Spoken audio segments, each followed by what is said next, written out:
Bon, je reprends la suite. Voilà l'échantillon. On va commencer le point myosotis, pardon.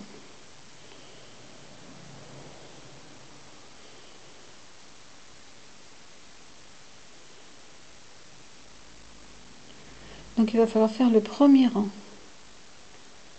Donc on va déjà faire 3 mailles chaînettes ou 3 mailles en l'air, une bride simple à la base, donc juste en dessous. On ne va pas au deuxième trou, là on reste dans le premier. Donc je fais ma bride, jeter, hop, jeter, hein. Ça tout le monde sait faire les brides. 2 mailles en l'air et une maille serrée, toujours dans la base. Voilà la première. Je vais sauter 2 mailles chaînettes. Donc j'ai fait celle-ci, donc une maille, 2 mailles, donc je pique dans la troisième maille chaînette et je recommence 2 brides cette fois, une bride,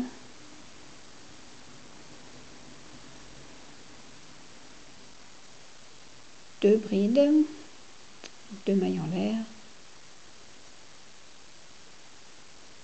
une maille serrée, toujours dans la même maille chaînette.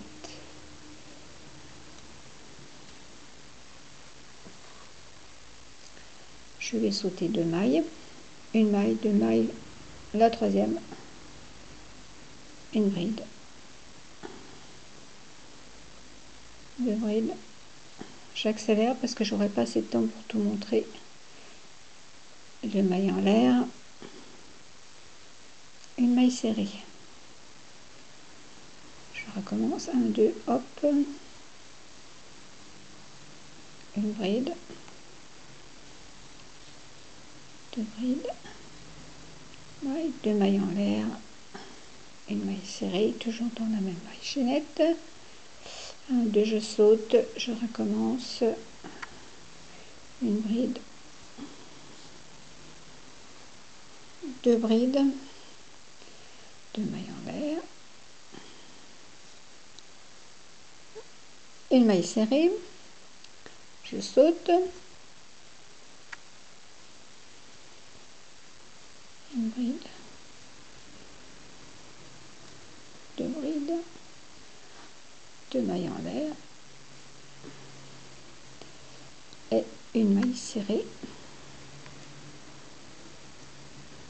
je saute, 1, 2, la troisième, et là j'ai oublié quand j'ai fait l'échantillon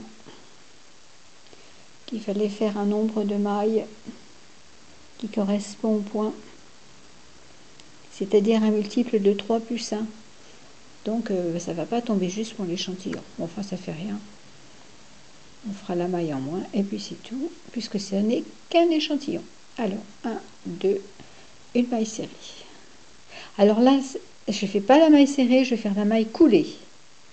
Donc, imaginons que c'est la dernière maille c'est la dernière maille du rang, donc dans la troisième maille en l'air. Et la maille coulée, voilà, c'est pas plus difficile. Je tourne et je fais donc, pour tourner, 2 mailles en l'air.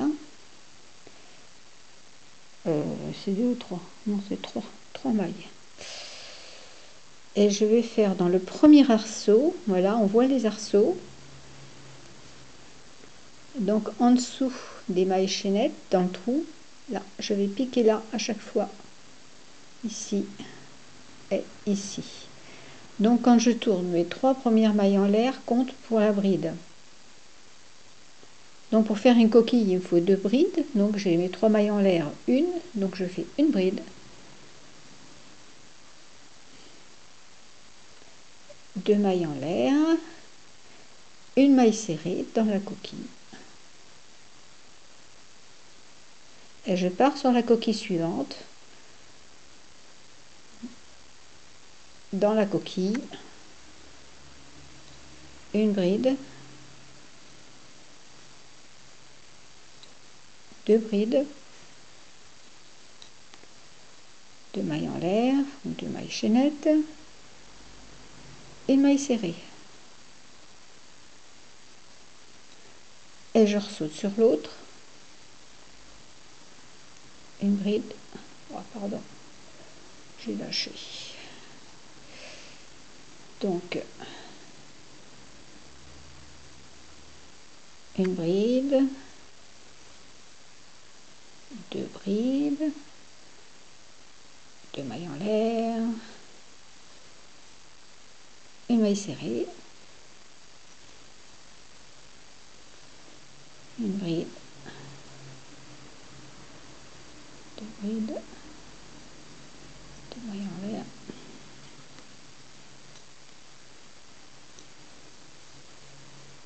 une maille serrée.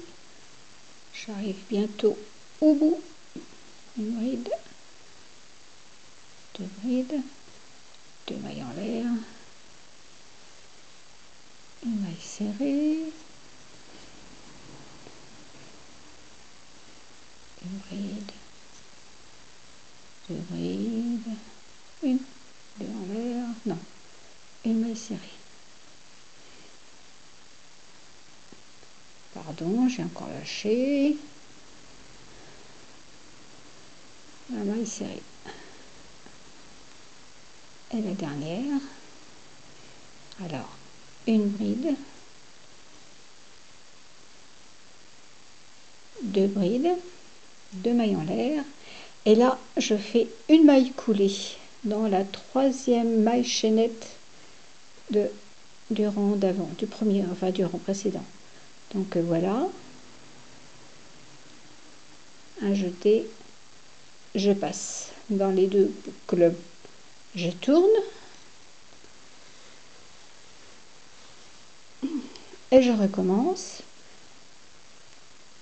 3 mailles en l'air qui comptent pour une bride. Donc là, je ne fais qu'une bride puisque j'en ai déjà une. 2 mailles chaînettes, une maille serrée, 2 brides, 2 mailles en l'air et une maille serrée. Voilà, vous voyez, c'est vraiment pas compliqué, hein. Donc on fait tout le rang comme ça. Je vais en faire un petit morceau pour vous montrer la photo. Et je vous laisse continuer sur le point. Après, on va voir les augmentations. Là, je crois qu'on aura vu tous les points. Il ne reste plus que les augmentations.